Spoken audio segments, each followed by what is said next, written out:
Gaminame vištienos fajitą.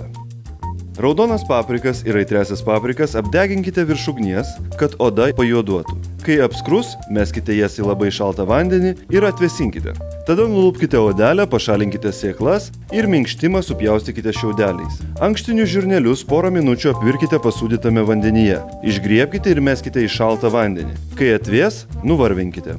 Svogūnus nulupkite ir susmulkinkite. Vištieną supjaustykite kubeliais. Česnakus nulupkite ir sutarkuokite. Plonai smulkia tarką nutarkuokite žaliosios citrinos žievelę. Keptuvėje įkaitinkite aliejų ir dėkite kepti svogūnus ir vištieną. Kepkite, kol apskrus.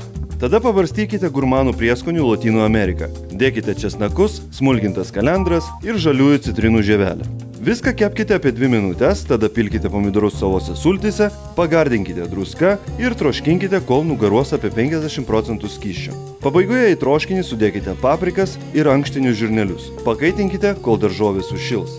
Atskirame indelyje sumaišykite grietinę su prieskoniais gurmanai ir žaliųjų citrinų sultimis. Sausoje keptuvėje pašildykite tortilijų paplotelius. Į paplotelius vyniokite vištienos ir daržovių įdarą ir patiekite su aštriai rūgščiu grietinės padažu. Skanaus!